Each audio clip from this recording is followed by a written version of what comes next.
الله أكبر.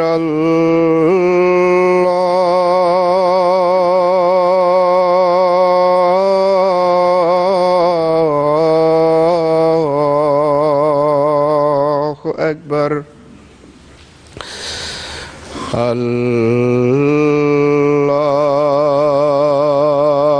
الله أكبر.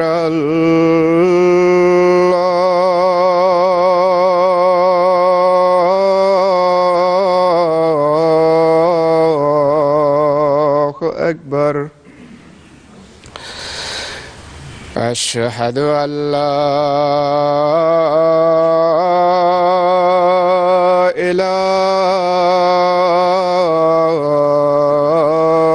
إله إلا الله. أشهد أن لا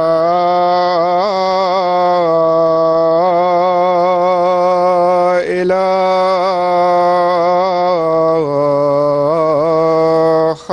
إلا الله.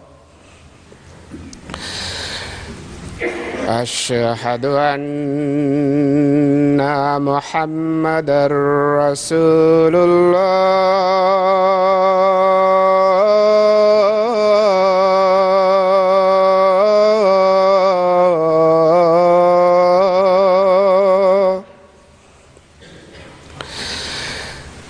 أشهد أن محمدًا رسول الله.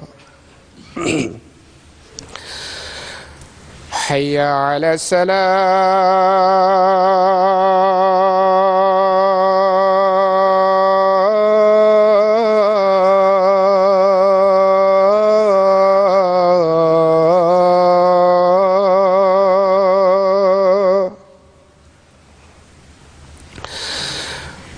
حي على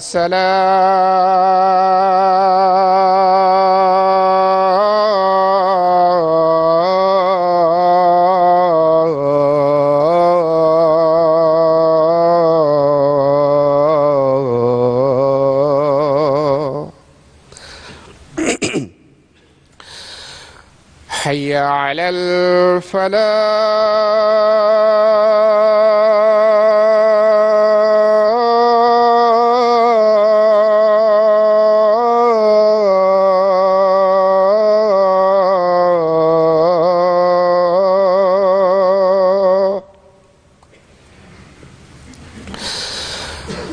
حي على الفلاح.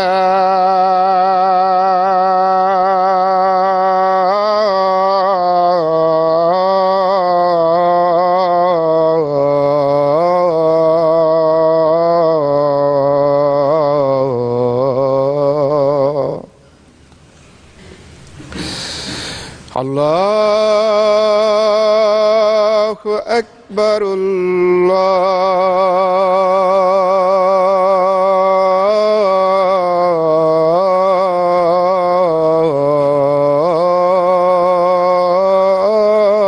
الله أكبر. لا إله إلا الله.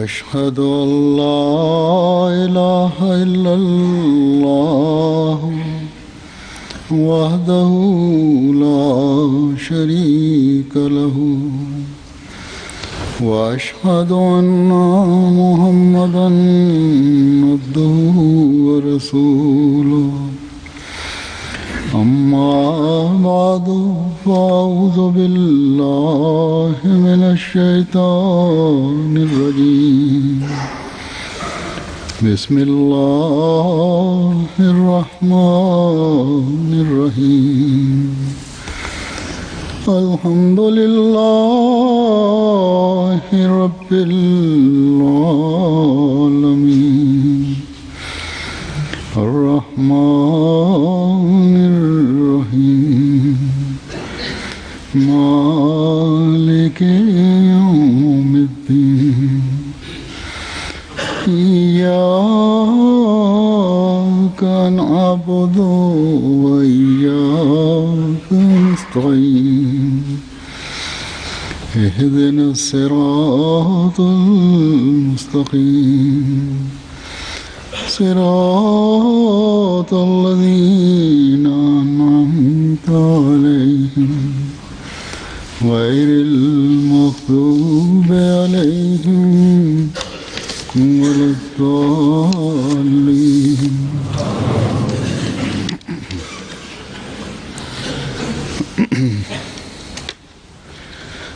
حضرت صلی اللہ علیہ وسلم کے عاشق صادق، غلام صادق، امام الزمان اور آپ صلی اللہ علیہ وسلم کی پیشگوئیوں کے مطابق آنے والے مسیح و مہدی کو اللہ تعالیٰ نے ایک لمبے اندھیرے زمانے کے بعد بھیج کر ہم پر جو احسان کیا ہے، اس پر ہم اللہ تعالیٰ کا جتنا بھی شکر کریں کم ہے۔ اور شکر کا بہترین ذریعہ یہ ہے کہ اللہ تعالیٰ کے بھیجے ہوئے اس فرستادے کے اقوال، ارشادات اور تحریرات کو پڑھ کر غور کریں اور اپنی زندگیوں کا حصہ بنائیں۔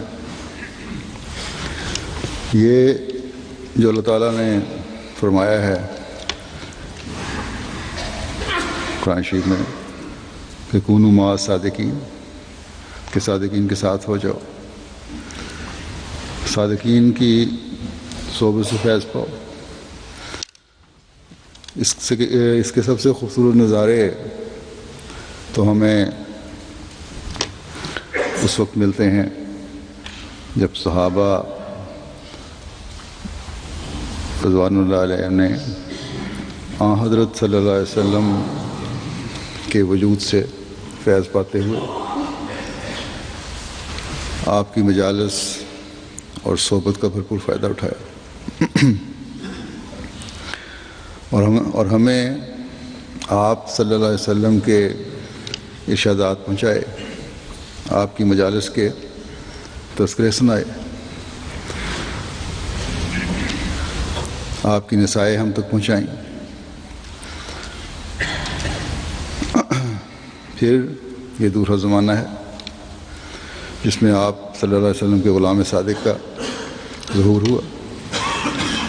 آپ علیہ السلام نے بے شمار کتب، اسلام کی خوبصورت تعلیم اور قرآن کریم کی تفسیر بیان کرتے ہوئے تحریر فرمائی، اسلام کی بالادستی اور برتری دنیا پر ثابت کی۔ لیکن آپ کی بہت سی مجالس ایسی بھی ہیں جو صحابہ کے ساتھ لگتی تھی، بعض چھوٹی، بعض بڑی، اور بعض جلسوں کی تقاریر کی صورت میں بھی ایسی ہیں جو ان کتب میں نہیں ہیں، جن میں آپ کے صحابہ اس صحبت سے فیض پاتے تھے جو اس زمانے کے صادق اور غلام صادق کے وجود سے برکت یافتہ تھے۔ ان مجالس کو اس زمانے میں جماعت کے اخباروں نے محفوظ کیا۔ کتنے خوش نصیب تھے وہ لوگ جنہوں نے امام الزمان کی مجالس سے فیض پایا اور صحبت صادقین کے قرآنی حکم پر عمل پیرا ہوئے۔ ہم اس مجلس میں بیٹھنے والوں اور مختلف قسم کے سوال کرنے والوں اور پھر ان پر حکمت باتوں کو محفوظ کرنے والوں کے بھی شکر گزار ہیں کہ ان کے ذریعے سے آج 100 سال گزرنے کے بعد بھی ہم ان باتوں کو پڑھ اور سن سکتے ہیں، اور ان کو سن کر پڑھ کر چشم تصور میں حضرت صلی اللہ علیہ وسلم کے اس غلام صادق کی مجلس میں اپنے آپ کو بیٹھا ہوا محسوس کر سکتے ہیں۔ تو آج میں نے ایسی ہی مجالس میں سے نماز، دعا، اللہ تعالیٰ سے تعلق کے موقع پر جو آپ نے کے ضمن میں جو آپ نے نصائح فرمائیں، ان میں سے چند ارشادات کو، چند نصائح کو لیا ہے۔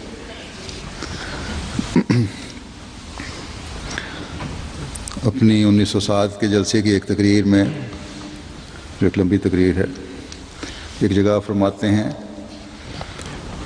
دعا کی طرف توجہ دلاتے ہوئے کہ یاد رکھو کہ یہ جو خدا تعالیٰ نے قرآن مجید کی ابتدا میں دعا سے ہی، قرآن مجید کی ابتدا بھی دعا سے ہی کی ہے اور پھر اس کو ختم بھی دعا ہی پر کیا ہے، تو اس کا یہ مطلب ہے کہ انسان ایسا کمزور ہے کہ خدا کے فضل کے بغیر پاک ہو ہی نہیں سکتا،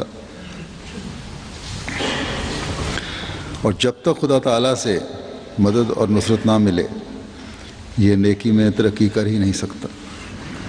ایک حدیث میں آیا ہے کہ سب مردے ہیں مگر جس کو خدا زندہ کرے، اور سب گمراہ ہیں مگر جس کو خدا ہدایت دے، اور سب اندھے ہیں مگر جس کو خدا بینا کرے۔ غرض یہ سچی بات ہے کہ جب تک خدا کا فیض حاصل نہیں ہوتا تب تک دنیا کی محبت کا طوق گلے کا ہار رہتا ہے۔ یہ جو پھندا دنیا کی محبت کا پڑا ہوا ہے یہ گلے میں پڑا رہتا ہے۔ وہی اس سے خلاصی پاتے ہیں جن پر خدا اپنا فضل کرتا ہے، مگر یاد رکھنا چاہیے کہ خدا کا فیض بھی دعا سے شروع ہوتا ہے۔ فضل حاصل کرنا ہے، اس کے لیے بھی دعا مانگو۔ پھر نماز میں وساوس کو دور کرنے پر زور دیتے ہوئے فرمایا کہ یہ دعا کیا ہے کہ منہ سے تو اہدنا الصراط المستقیم کہتے رہے اور دل میں خیال رہا کہ فلاں سودا اس طرح کرنا ہے، فلاں چیز رہ گئی ہے، یہ کام یوں چاہیے تھا، اگر اس طرح ہو جائے تو پھر یوں کریں گے۔ یہ تو صرف عمر کا ضائع کرنا ہے۔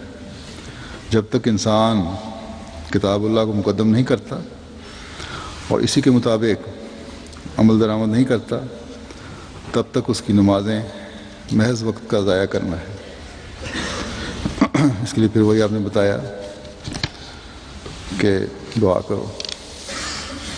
ایک واقعہ آتا ہے کہ ایک بزرگ تھے، کسی مسجد میں گئے، وہاں کا جو امام الصلاۃ تھا وہ نماز پڑھاتے ہوئے اپنے کاروبار کے متعلق سوچ رہا تھا کہ میں یہ مال حضرت مسلم نے بیان کیا کہ امرتسر سے خریدوں گا، پھر دہلی لے کے جاؤں گا، وہاں سے اتنا منافع کماؤں گا، پھر اس کو کلکتے لے جاؤں گا، وہاں سے اتنا منافع ہوگا، پھر آگے چلوں گا۔ تو ایک بزرگ جو پیچھے نماز پڑھ رہے تھے انہوں نے نماز توڑ دی اور علیحدہ ہو کے نماز پڑھنے لگے۔ کشفی طور پہ ان کو اللہ تعالیٰ نے اس کے امام کے دل کی حالت بتا دی۔ بعد میں مقتدیوں نے شکایت کی، مولوی صاحب یہ نماز آپ کے پیچھے نہیں پڑھی، اس نے توڑ دی تھی۔ بڑے غصے میں انہوں نے پوچھا کہ بتاؤ کیا وجہ ہے، کیوں نماز توڑی تم نے، اتنا گناہ ہے تمہیں یہ وہ۔ اس نے کہا مولوی صاحب میں کمزور بوڑھا آدمی ہوں، آپ نے سفر شروع کیا امرتسر سے اور کلکتے پہنچ گئے، ابھی آپ نے بخارا تک جانا تھا، میں اتنی دور آپ کے ساتھ نہیں جا سکتا۔ تو یہ بھی حال ہوتا ہے نماز پڑھانے والوں کو بھی بعض دفعہ۔ پھر 1906 کی ایک تقریر میں آپ فرماتے ہیں کہ نماز کیا ہے؟ یہ ایک دعا ہے جس میں پورا درد اور سوزش ہو، اسی لیے اس کا نام صلاۃ ہے، کیونکہ سوزش اور فرقت اور درد سے طلب کیا جاتا ہے کہ اللہ تعالیٰ بد ارادوں اور برے جذبات کو اندر سے دور کرے اور پاک محبت اس کی جگہ اپنے فیض عام کے ماتحت پیدا کر دے۔ فرمایا صلاۃ کا لفظ اس امر پر دلالت کرتا ہے کہ نرے الفاظ اور دعا ہی کافی نہیں، بلکہ اس کے ساتھ ضروری ہے کہ ایک سوزش، رقت اور درد ساتھ ہو۔ خدا تعالیٰ کسی دعا کو نہیں سنتا جب تک دعا کرنے والا موت تک نہ پہنچ جاوے۔ دعا مانگنا ایک مشکل امر ہے اور لوگ اس کی حقیقت سے محض ناواقف ہیں۔ بہت سے لوگ مجھے خط لکھتے ہیں کہ ہم نے فلاں وقت فلاں امر کے لیے دعا کی تھی مگر اس کا اثر نہ ہوا، اور اس طرح پر وہ خدا تعالیٰ سے بدظنی کرتے ہیں اور مایوس ہو کر ہلاک ہو جاتے ہیں۔ وہ نہیں جانتے کہ جب تک دعا کے لوازم ساتھ نہ ہوں وہ دعا کوئی فائدہ نہیں پہنچا سکتی۔ دعا کے لوازم میں سے یہ ہے کہ دل پگھل جاوے اور روح پانی کی طرح حضرت احدیت کے آستانے پر گرے، اور ایک کرب اور اضطراب اس میں پیدا ہو، اور ساتھ ہی انسان بے صبر اور جلد باز نہ ہو بلکہ صبر اور استقامت کے ساتھ دعا میں لگا رہے۔ پھر توقع کی جاتی ہے کہ وہ دعا قبول ہوگی۔ فرمایا نماز بڑی اعلیٰ درجے کی دعا ہے، مگر افسوس لوگ اس کی قدر نہیں جانتے اور اس کی حقیقت صرف اتنی ہی سمجھتے ہیں کہ رسمی طور پر قیام، رکوع، سجود کر لیا اور چند فکرے طوطے کی طرح رٹ لیے، خواہ اسے سمجھیں یا نہ سمجھیں۔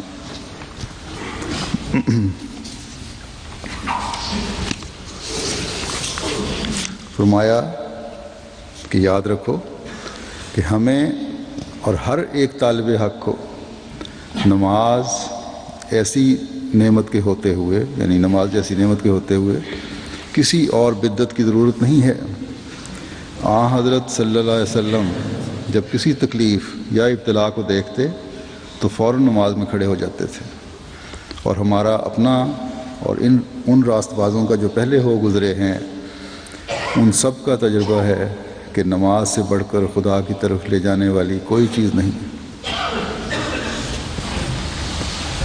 جب انسان قیام کرتا ہے تو وہ ایک ادب کا اختیار کرتا ہے، اور ایک غلام جب اپنے آقا کے سامنے کھڑا ہوتا ہے تو وہ ہمیشہ دست بستہ کھڑا ہوتا ہے۔ پھر رکوع بھی ادب ہے جو قیام سے بڑھ کر ہے، اور سجدہ ادب کا انتہائی مقام ہے۔ جب انسان اپنے آپ کو فنا کی حالت میں ڈال دیتا ہے اس وقت سجدے میں گر پڑتا ہے۔ افسوس ان نادانوں اور دنیا پرستوں پر جو نماز کی ترمیم کرنا چاہتے ہیں اور رکوع و سجود پر اعتراض کرتے ہیں۔ یہ تو کمال درجے کی خوبی کی باتیں ہیں۔ جب تک کہ انسان اس عالم میں سے حصہ نہ لے جس سے نماز اپنی حد تک پہنچتی ہے، تب تک انسان کے ہاتھ میں کچھ نہیں، مگر جس شخص کا یقین خدا پر نہیں وہ نماز پر کس طرح یقین کر سکتا ہے؟ پھر آپ نے فرمایا بس میں یہ کہنا چاہتا ہوں کہ خدا تعالیٰ سے نہایت سوز اور ایک جوش کے ساتھ یہ دعا مانگنی چاہیے کہ جس طرح اور پھلوں اور اشیاء کی طرح طرح کی لذتیں عطا کی ہیں، نماز اور عبادت کا بھی ایک بار مزہ چکھا دے، کھایا ہوا یاد رہتا ہے۔ دیکھو اگر کوئی شخص کسی خوبصورت کو ایک سرور کے ساتھ دیکھتا ہے تو وہ اسے خوب یاد رہتا ہے، اور پھر اگر کسی بد شکل اور مکروہ حیات کو دیکھتا ہے تو اس کی ساری حالت اس کے بالمقابل مجسم ہو کر سامنے آ جاتی ہے۔ ہاں اگر کوئی تعلق نہ ہو تو کچھ یاد نہیں رہتا۔ اسی طرح بے نمازوں کے نزدیک نماز ایک تاوان ہے کہ ناحق صبح اٹھ کر سردی میں وضو کر کے، خواب راحت چھوڑ کر اور کئی قسم کی آسائشوں کو چھوڑ کر پڑھنی پڑتی ہے۔ اصل بات یہ ہے کہ اسے بیزاری ہے، وہ اس کو سمجھ نہیں سکتا۔ اس لذت اور راحت سے جو نماز میں ہے اس کو اطلاع نہیں، پھر نماز میں لذت کیوں کر حاصل ہو؟ پھر 1906 کی ایک مجلس میں آپ نے فرمایا، نصیحت کرتے ہوئے، کہ دعا کے معاملے میں مثال دی کہ دعا کے معاملے میں حضرت عیسیٰ علیہ السلام نے خوب مثال بیان کی ہے۔ وہ کہتے ہیں کہ ایک قاضی تھا جو کسی کا انصاف نہ کرتا تھا اور رات دن اپنی عیش میں مصروف رہتا تھا۔ ایک عورت جس کا مقدمہ تھا، وہ ہر وقت اس کے دروازے پر آتی اور اس سے انصاف چاہتی۔ وہ برابر ایسا کرتی رہتی یہاں تک کہ قاضی تنگ آ گیا اور اس نے بالآخر مقدمے کا فیصلہ کیا اور اس کا انصاف اسے دیا۔ دیکھو، فرماتے ہیں کہ دیکھو کیا تمہارا خدا قاضی جیسا بھی نہیں کہ وہ تمہاری دعا سنے اور تمہیں تمہاری مراد عطا کرے۔ ثابت قدمی کے ساتھ دعا میں مصروف رہنا چاہیے، قبولیت کا وقت بھی ضرور آ ہی جائے گا، استقامت شرط ہے۔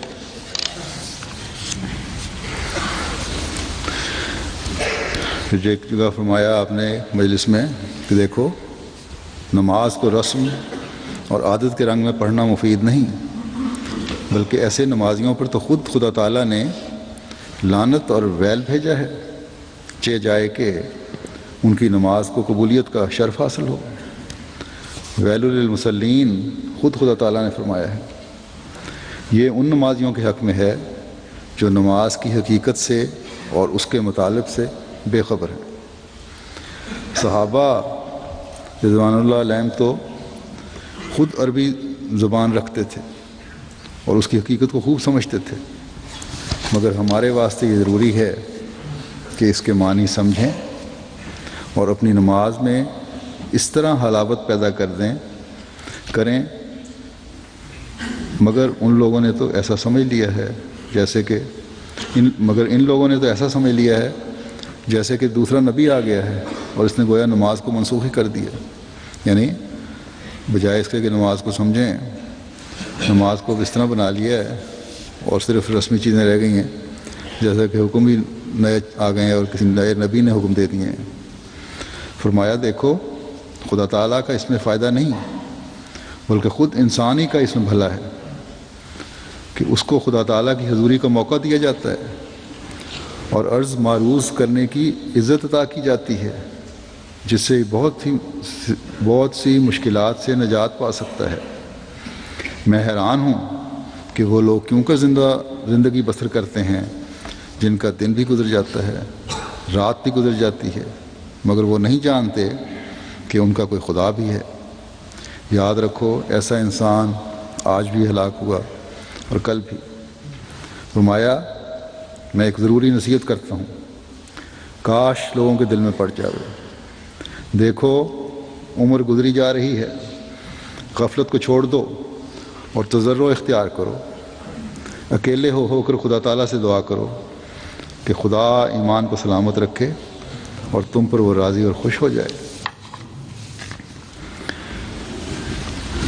1907 کی مارچ میں ایک مجلس میں بیٹھے تھے، تشریف فرما تھے، تو وہاں ذکر ہوا دو احباب کی آپس کی ناراضگی کا کہ ان میں ناراضگی ہو گئی ہے۔ آپ نے مختلف نصائح اس مجلس میں فرمائیں اس بارے میں بھی، اور پھر یہ بھی فرمایا کہ جب تک سینہ صاف نہ ہو دعا قبول نہیں ہوتی۔ اگر کسی دنیاوی معاملے میں ایک شخص کے ساتھ بھی تیرے سینے میں بغض ہے تو تیری دعا قبول نہیں ہو سکتی۔ فرمایا ہے یہ جو آپس میں لڑائیاں اور رنجشیں اور جھوٹی اناؤں کی وجہ سے ایک دوسرے سے ناراضگیاں ہیں، ان کو چھوڑ دو اور بغض اور کینے نکال دو دلوں کے، کیونکہ اگر یہ سینے میں بغض اور کینے ہیں تو فرمایا تیری دعا قبول نہیں ہو سکتی۔ فرمایا کہ اس بات کو اچھی طرح سے یاد رکھنا چاہیے اور دنیاوی معاملے کے سبب کبھی کسی کے ساتھ بغض نہیں رکھنا چاہیے۔ اور دنیا اور اس کا اسباب کیا ہستی رکھتا ہے کہ اس کی خاطر تم کسی سے عداوت رکھو۔ اب صبح شہر کو تشریف لے جاتے تھے، اب آپ بھی آپ کے ساتھ ہوتے تھے، بعض کسی نہ کسی موضوع پر گفتگو ہو رہی ہوتی تھی۔ 1908 کی ایک صبح کی سیر کا ذکر ہے۔ فرمایا، لمبی گفتگو تھی، اس کا ایک حصہ میں نے لیا ہے۔ فرمایا بعض لوگ ایسے ہوتے ہیں کہ ایک کان سے سنتے ہیں اور دوسرے سے نکال دیتے ہیں، ان باتوں کو دل میں نہیں اتارتے چاہے جتنی نصیحت کرو، مگر ان کو اثر نہیں ہوتا۔ یاد رکھو کہ خدا تعالیٰ بڑا بے نیاز ہے۔ جب تک کثرت سے اور بار بار اضطراب سے دعا نہیں کی جاتی وہ پرواہ نہیں کرتا۔ دیکھو کسی کی بیوی یا بچہ بیمار ہو یا کسی پر سخت مقدمہ آ جاوے تو ان باتوں کے واسطے اس کو کیسا اضطراب ہوتا ہے۔ پس دعا میں بھی جب تک سچی تڑپ اور حالت اضطراب پیدا نہ ہو تب تک وہ بالکل بے اثر اور بیہودہ کام ہے۔ قبولیت کے واسطے اضطراب شرط ہے، جیسا کہ فرمایا امن یجیب المضطر اذا دعاہ ویکشف السوء، کہ کون کسی کی دعا کو سنتا ہے جب وہ اسے دعا کرتا ہے اور تکلیف کو دور کر دیتا ہے۔ کسی بے کس کی دعا، مضطر کی دعا کو سنتا ہے۔ آگے فرمایا کہ اللہ تعالیٰ ہی ہے جو ان دعاؤں کو سنتا ہے۔ لاہور میں ایک مجلس میں جس میں غیر احمدی احباب بھی شامل تھے، آپ نے ایک لمبی تقریر فرمائی جس میں دعا کے بارے میں فرمایا کہ اسلام سے سچی مراد یہی ہے کہ انسان اللہ تعالیٰ کی رضا کے تابع اپنی رضا کر لے۔ فرمایا مگر سچ یہ ہے کہ یہ مقام انسان کی اپنی قوت سے نہیں مل سکتا۔ ہاں اس میں کلام نہیں، اس میں کوئی شک نہیں کہ انسان کا فرض ہے کہ وہ مجاہدات کرے، لیکن اس مقام کے حصول کا اصل اور سچا ذریعہ دعا ہے۔ انسان کمزور ہے، جب تک دعا سے قوت اور تائید نہیں پاتا اس دشوار گزار منزل کو طے نہیں کر سکتا۔ خود اللہ تعالیٰ نے انسان کی کمزوری اور اس کے ضعف حال کے متعلق ارشاد فرماتا خود اللہ تعالیٰ نے انسان کی کمزوری اور اس کے ضعف حال کے متعلق ارشاد فرمایا ہے۔ فرماتا ہے خلق الانسان ضعیفا، یعنی انسان ضعیف اور کمزور بنایا گیا ہے، پھر باوجود اس کی کمزوری کے اپنی ہی طاقت سے ایسی عالی درجہ اور عرفہ مقام کے حاصل کرنے کا دعویٰ کرنا سراسر خام خیالی ہے۔ اس کے لیے دعا کی بہت بڑی ضرورت ہے۔ دعا ایک زبردست طاقت ہے جس سے بڑے بڑے مشکل کام حل ہو جاتے ہیں، اور دشوار گزار منزلوں کو انسان بڑی آسانی سے طے کر لیتا ہے، کیونکہ دعا اس فیض اور قوت کے جذب کرنے والی نالی ہے جو اللہ تعالیٰ سے آتا ہے۔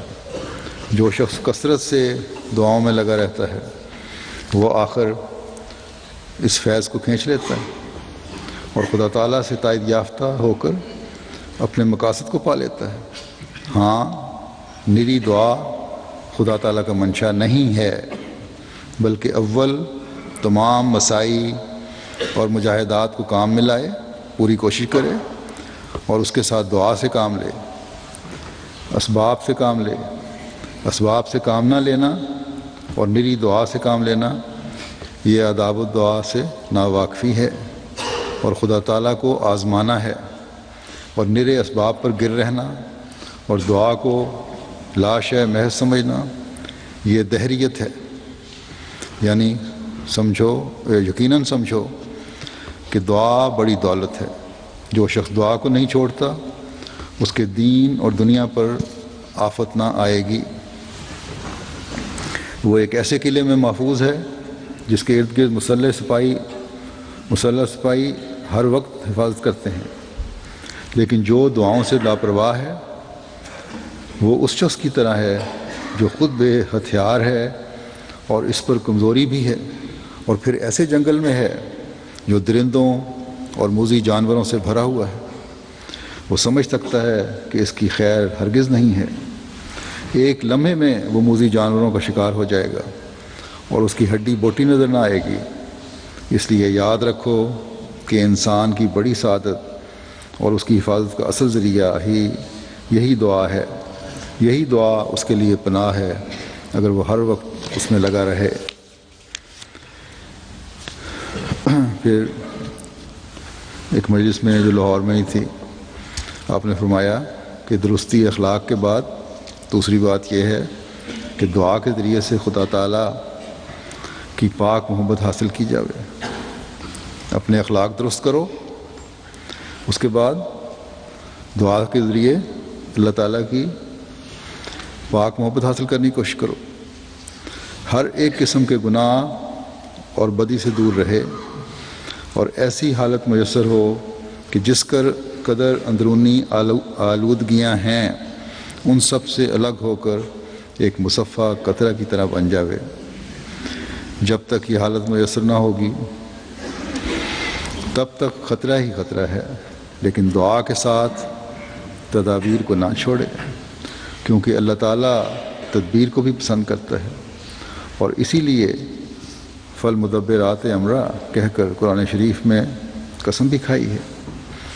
جب وہ اس مرحلے کو طے کرنے کے لیے دعا بھی کرے گا اور تدبیر سے بھی اس طرح کام لے گا جو مجلس اور صحبت اور تعلقات اس کو حارج ہیں ان سب کو ترک کر دے گا اور رسم اور بناوٹ سے الگ ہو کر دعا میں مصروف ہوگا، تو ایک دن قبولیت کے آثار مشاہدہ کر لے گا۔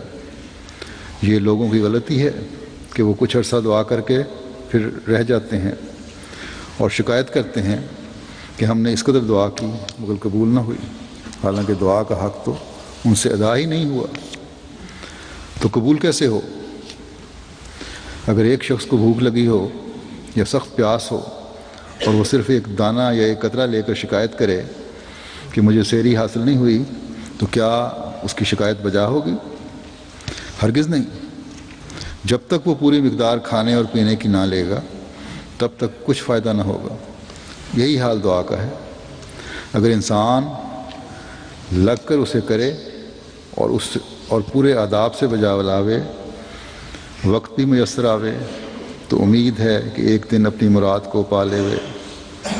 لیکن راستے میں ہی چھوڑ دینے سے سدھا انسان مر گئے، گمراہ ہو گئے، اور سدھا ابھی آئندہ مرنے کو تیار ہیں۔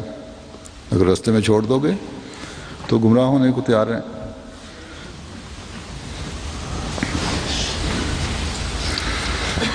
فرمایا اسی طرح وہ بدعمالیاں جن میں لوگ سر سے پاؤں تک غرق ہیں، ان کے ہوتے ہوئے چند دن کی دعا کیا اثر دکھا سکتی ہے؟ پھر عجب، خود بینی، تکبر اور ریا وغیرہ ایسے امراض لگے ہوئے ہوتے ہیں جو عمل کو ضائع کر دیتے ہیں۔ نیک عمل کی مثال ایک پرند کی طرح ہے، اگر صدق اور اخلاص کے قفس میں اسے قید رکھو گے تو وہ رہے گا، ورنہ پرواز کر جائے گا، اور یہ بجز خدا تعالیٰ کے فضل کے حاصل نہیں ہو سکتا۔ اللہ تعالیٰ فرماتا ہے فَمَنْ كَانَ يَرْجُو لِقَاءَ رَبِّهِ فَلْيَعْمَلْ عَمَلًا صَالِحًا وَلَا يُشْرِكْ بِعِبَادَةِ رَبِّهِ أَحَدًا۔ عمل صالح سے یہاں یہ مراد ہے کہ اس میں کسی قسم کی بدی کی آمیزش نہ ہو، صلاحیت ہی صلاحیت ہو، نہ عجب ہو، نہ کبر ہو، نہ نخوت ہو، نہ تکبر ہو، نہ نفسانی اغراض کا حصہ ہو، نہ روح بخلق ہو، یعنی لوگوں کی طرف توجہ رہے کہ ان سے امیدیں رکھیں، اور حتیٰ کہ دوزخ اور بہشت کی خواہش بھی نہ ہو۔ صرف خدا تعالیٰ کی محبت سے وہ عمل صادر ہو۔ جب تک دوسری کسی قسم کی غرض کو دخل ہے تب تک ٹھوکر کھائے گا، اور اس کا نام شرک ہے، کیونکہ وہ دوستی اور محبت کس کام کی جس کی بنیاد صرف ایک پیالہ چائے یا دوسری خالی محبوبات تک ہی ہے۔ ایسا انسان جس دن اس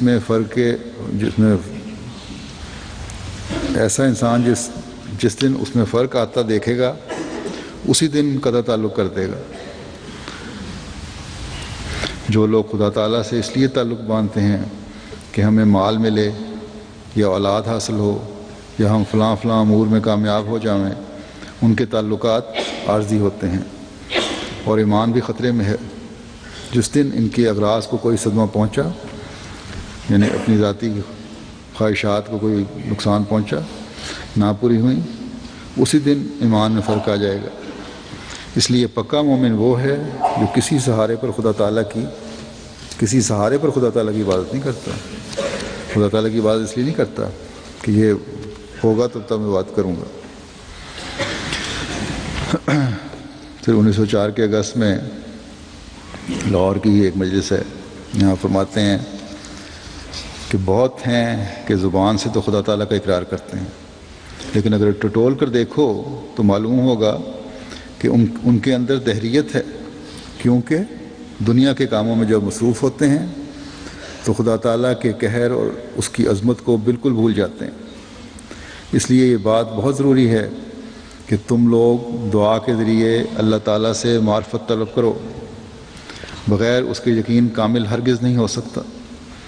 وہ اس وقت حاصل ہوگا جب کہ یہ علم ہو کہ اللہ تعالیٰ سے قطع تعلق کرنے میں ایک موت ہے۔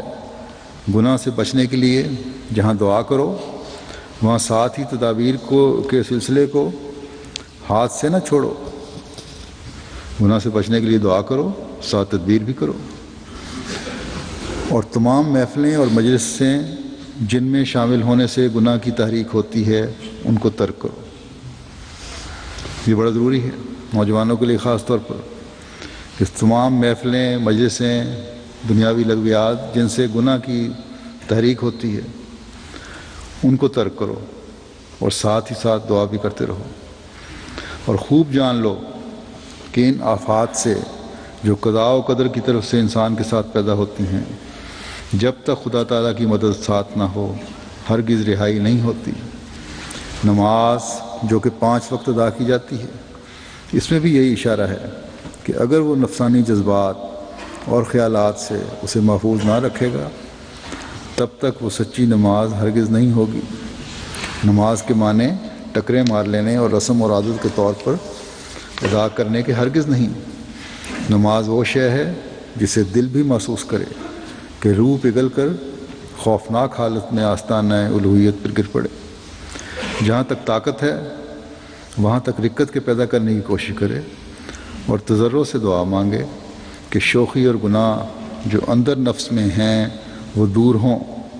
اسی قسم کی نماز بابرکت ہوتی ہے، اور اگر وہ اس پر استقامت اختیار کرے گا تو دیکھے گا کہ رات کو یا دن کو ایک نور اس کے قلب پر گرا ہے اور نفس امارہ کی شوخی کم ہو گئی ہے۔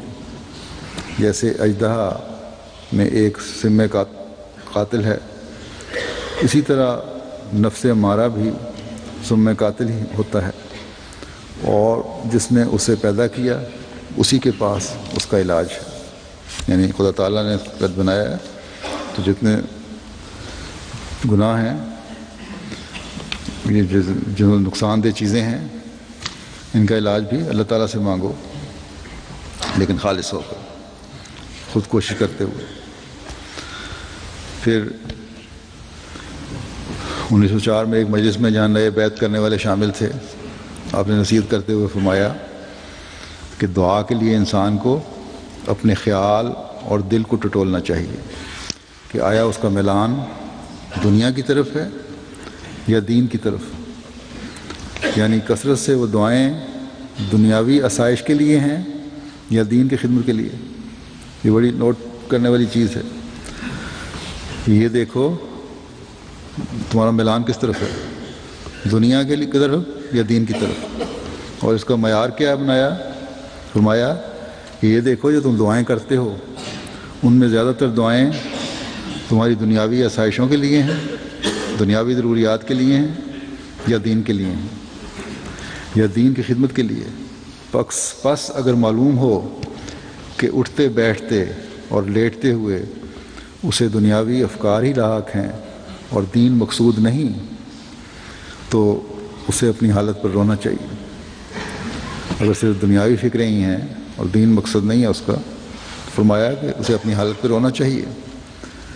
بہت دفعہ دیکھا گیا ہے کہ لوگ کمر باندھ کر حصول دنیا کے لیے مجاہدے اور ریاستیں کرتے ہیں، دعائیں بھی مانگتے ہیں، نتیجہ یہ ہوتا ہے کہ طرح طرح کے امراض لاحق ہو جاتے ہیں، بعض مجنون ہو جاتے ہیں۔ لیکن سب کچھ دین کے لیے ہو تو خدا تعالیٰ ان کو کبھی ضائع نہ کرے۔ قول اور عمل کی مثال دانے کی ہے۔ اگر کسی کو ایک دانہ دیا جاوے اور وہ اسے لے جا کر چھوڑے اور استعمال نہ کرے تو آخر اسے پڑے پڑے گھن لگ جائے گا۔ ایسے ہی اگر قول ہو اور اس پر عمل نہ ہو تو آہستہ آہستہ وہ قول بھی نہ رہے گا۔ اس لیے اعمال کی طرف سبقت کرنی چاہیے، یعنی اعمال کی طرف پڑھنے کی کوشش کرو۔ ایک دانے کو اگاؤ گے تو اس میں سے پودا پھوٹ پڑے گا، رکھ دو گے تو گھن لگ جائے گا۔ پھر جنوری 1908 کی ایک مجلس میں گفتگو فرماتے ہوئے آپ نے فرمایا کہ حقیقی دعا کیا چیز ہے؟ فرمایا کہ دعا دو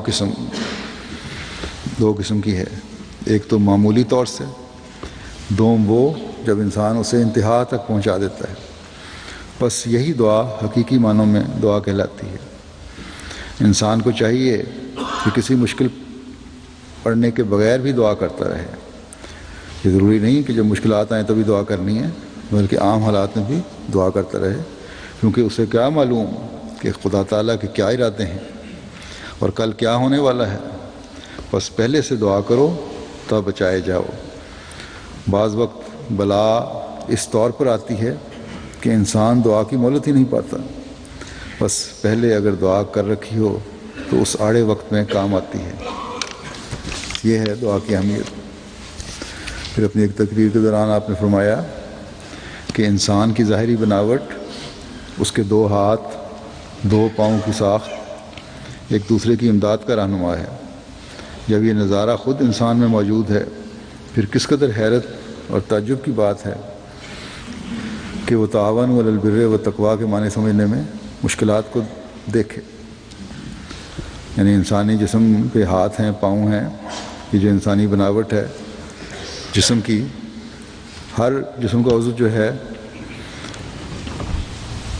ایک دوسرے کی مدد کرنے کے لیے ہے۔ تو فرمایا اسی طرح تعاون علی البر والتقویٰ کے معنی سمجھنے مشکلات کو دیکھیں۔ ہاں یہ میں کہتا ہوں کہ تلاشی اسباب بھی بدریہ دعا کرو، یعنی جو دنیاوی سامان ہے اس کی تلاش کرنی ہے تو بھی دعا کے ذریعے کرو۔ امداد باہمی میں نہیں سمجھتا کہ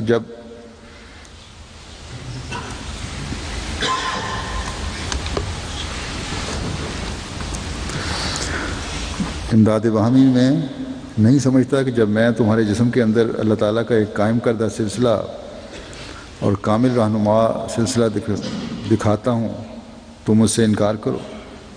اللہ تعالیٰ نے اس بات کو اور بھی صاف کرنے اور وضاحت سے دنیا پر کھول دینے کے لیے انبیاء علیہم السلام کا ایک سلسلہ دنیا میں قائم کیا۔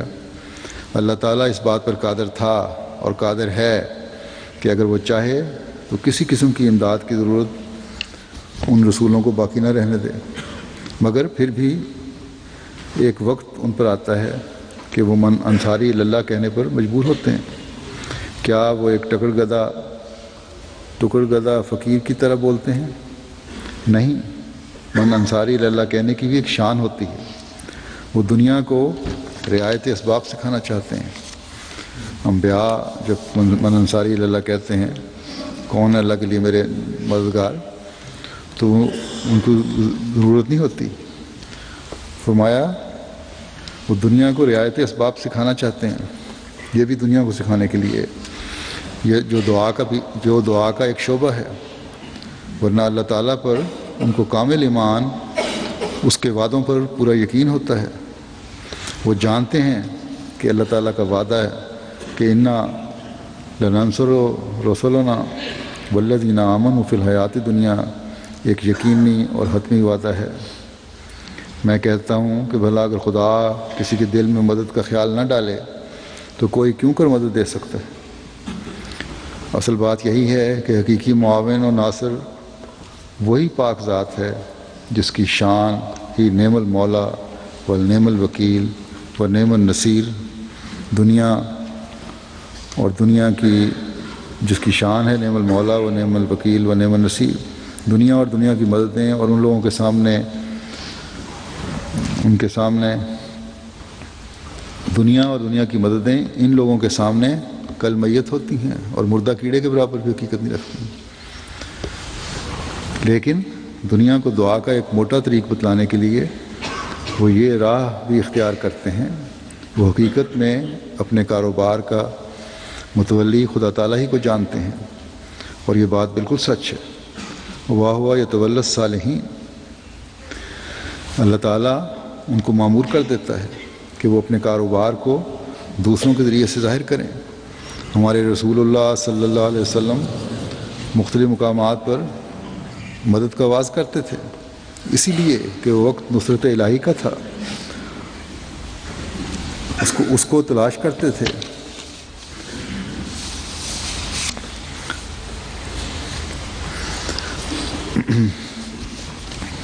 پھر آپ فرماتے ہیں دعا کی مثال ایک چشمہ شیریں کی طرح ہے جس میں مومن بیٹھا ہوا ہے، وہ جب چاہے اس چشمہ سے اپنے آپ کو سیراب کر سکتا ہے۔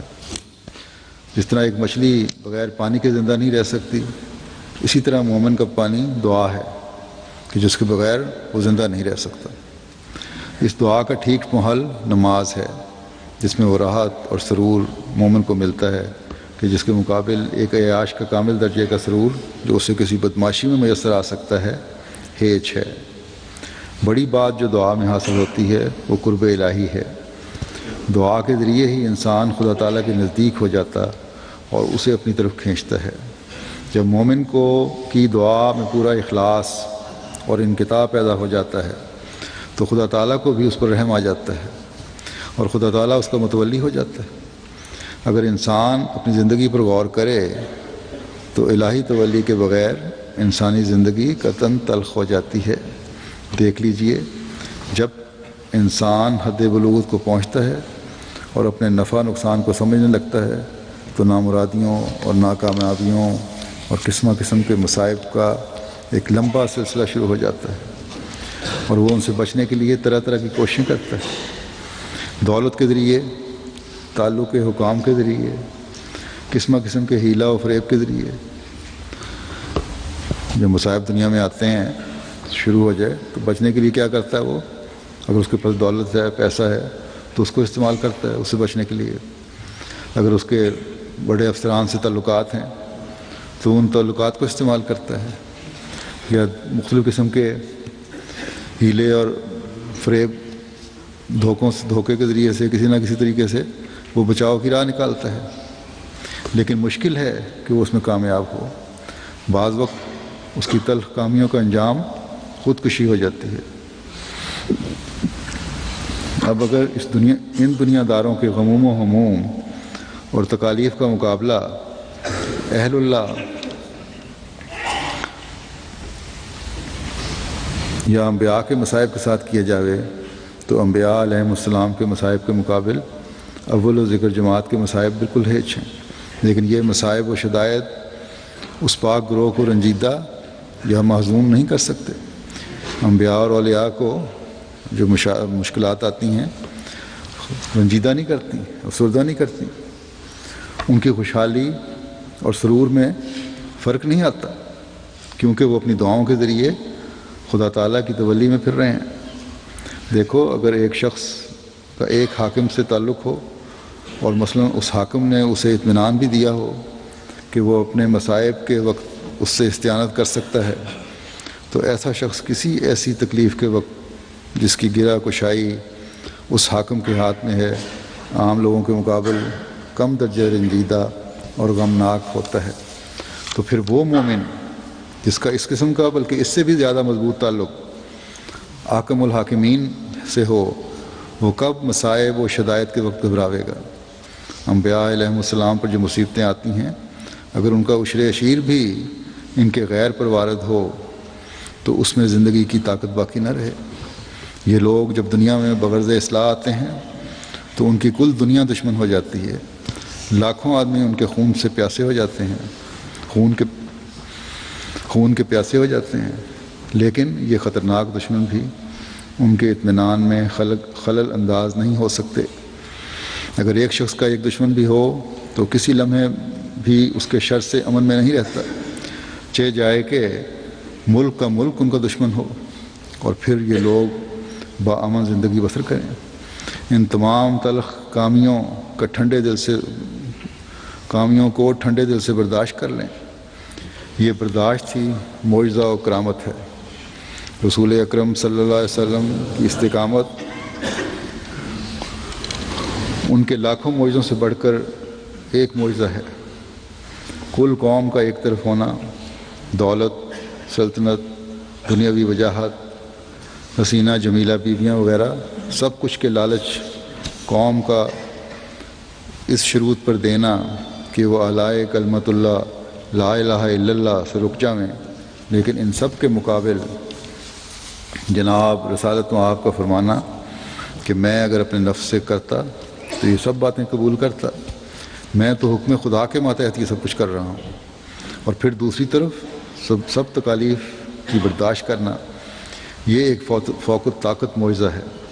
یہ سب طاقت اور برداشت اس دعا کے ذریعے حاصل ہوتی ہے جو مومن کو خدا تعالیٰ نے عطا کی ہے۔ ان لوگوں کی دردناک دعا بعض وقت قاتلوں کے صفاقانہ حملے کو توڑ دیتی ہے۔ حضرت عمر کا رضی اللہ عنہ کا حضرت صلی اللہ علیہ وسلم کے قتل کے لیے جانا آپ لوگوں نے سنا ہوگا۔ ابو جہل نے ایک قسم کا اشتہار قوم میں دے رکھا تھا کہ جو جناب رسالت میں آپ کو قتل کرے گا وہ بہت کچھ انعام و اکرام کو مستحق ہوگا۔ حضرت عمر نے مشرف و اسلام ہونے سے پہلے ابو جہل سے معاہدہ کیا اور قتل حضرت کے لیے آمادہ ہو گیا۔ اس کو کسی عمدہ وقت کی تلاش تھی۔ دریافت پر اسے معلوم ہوا کہ حضرت یعنی حضرت صلی اللہ علیہ وسلم نصف شب کے وقت خانہ کعبہ میں بغرض نماز آتے ہیں۔ یہ وقت عمدہ سمجھ کر حضرت عمر سر شام خانہ کعبہ میں جا چھپے۔ آدھی رات کے وقت جنگل میں سے لا الہ الا اللہ کی آواز آنا شروع ہوئی۔ حضرت عمر نے ارادہ کیا کہ جب حضرت صلی اللہ علیہ وسلم سجدے میں گریں تو اس وقت قتل کروں۔ حضرت صلی اللہ علیہ وسلم نے درد کے ساتھ مناجات شروع کی اور سجدے میں اس طرح حمد الہی کا ذکر کیا کہ حضرت عمر کا دل پسیج گیا۔ اس کی ساری جرت جاتی رہی اور اس کا قاتلانہ ہاتھ سست ہو گیا۔ نماز ختم کر کے جب حضرت صلی اللہ علیہ وسلم گھر کو چلے تو ان کے پیچھے حضرت عمر ہو گئے۔ حضرت صلی اللہ علیہ وسلم نے آہٹ پا کر دریافت کیا اور معلوم ہونے پر فرمایا کہ اے عمر، کیا تو میرا پیچھا نہ چھوڑے گا؟ حضرت عمر بد دعا کے ڈر سے بول اٹھے کہ حضرت، میں نے آپ کے قتل کا ارادہ چھوڑ دیا، میرے حق میں بد دعا نہ کیجیے گا۔ چنانچہ حضرت عمر فرمایا کرتے تھے کہ وہ پہلی رات تھی جب مجھ میں اسلام کی محبت پیدا ہوئی۔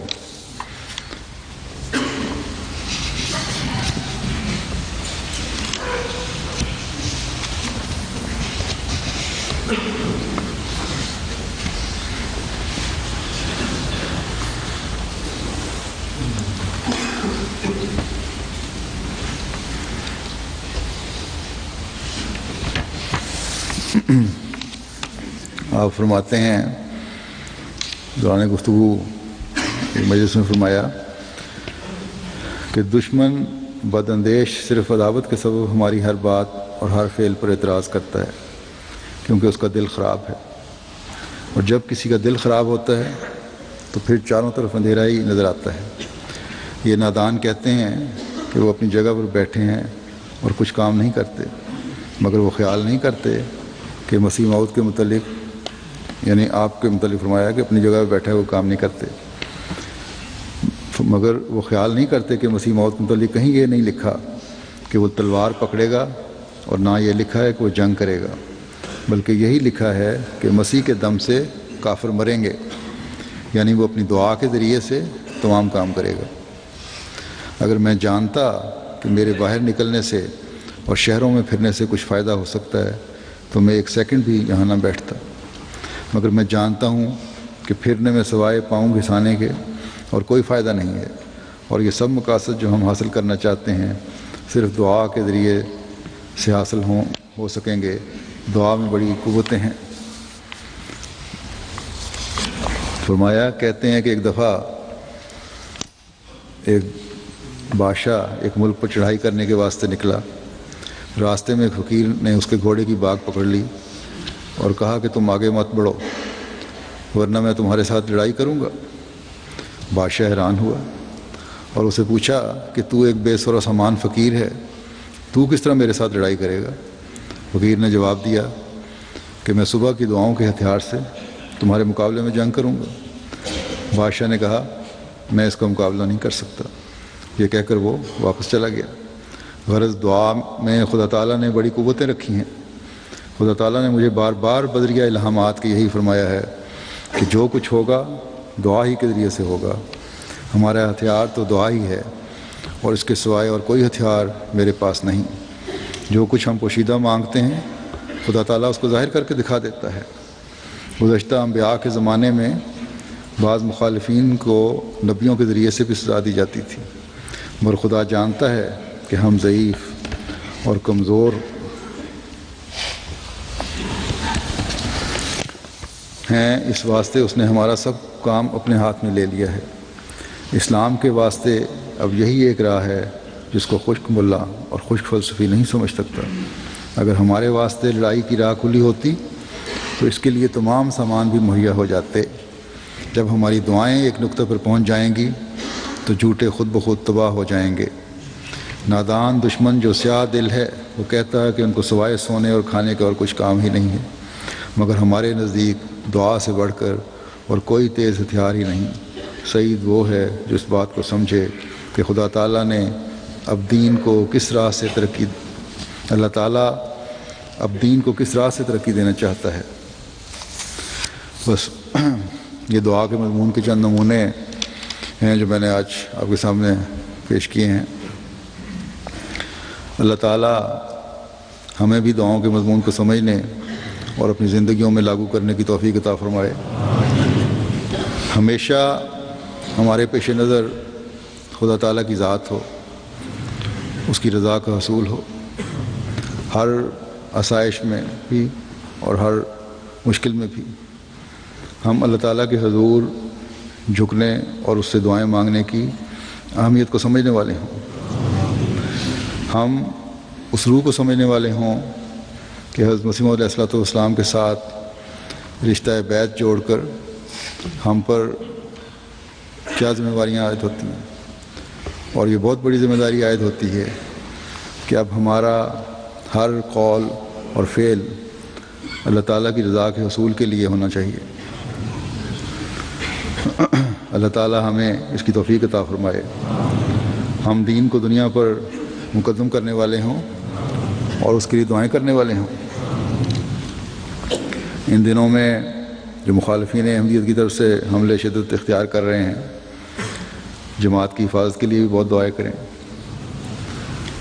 اللہ تعالیٰ دشمن کا ہر شر اس پر الٹائے اور جماعت کی ہر آن حفاظت فرمائے۔ اللہم انا نجعلک فی نحورہم ونعوذ بک من شرورہم۔ اے اللہ، ہم ان مخالفین کے مقابلے میں تجھے لاتے ہیں اور ان کے شر سے تیری پناہ میں آتے ہیں۔ رب انی مظلوم فانتصر۔ اے میرے رب، مجھ پر ظلم کیا گیا ہے، تو ہی انتقام لے۔ رب کل شیء خادموں کا، رب فاحفظنی وانصرنی وارحمنی۔ اے میرے رب، ہر چیز تیری خادم ہے، بس مجھے حفاظت میں رکھ،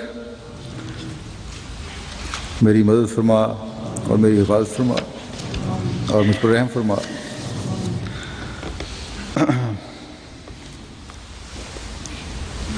حضرت مسیح موعود علیہ السلام کی ایک بھی خاص دعا ہے رب توفنی مسلمن والحقنی بالصالحین کہ اے میرے خدا اسلام پر مجھے وفات دے اور نیکوکاروں کے ساتھ مجھے ملا دے، ہمیشہ ہم صالحین کے ساتھ شامل ہونے والے ہوں۔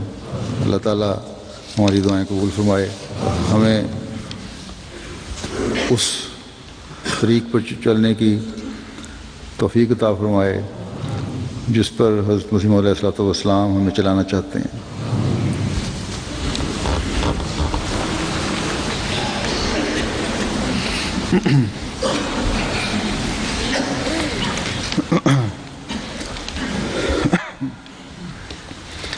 الحمد للہ نحمده ونستعینه ونستغفره ونؤمن به ونتوکل علیہ ونعوذ باللہ من شرور انفسنا ومن سیئات اعمالنا من يهده الله فلا مضل له ومن يضلل فلا هادي له ونشهد أن لا إله إلا الله ونشهد أن محمدا عبده ورسوله عباد اللہ رحمکم اللہ ان اللہ یأمر بالعدل والإحسان وإیتاء ذی القربى وینہی عن الفحشاء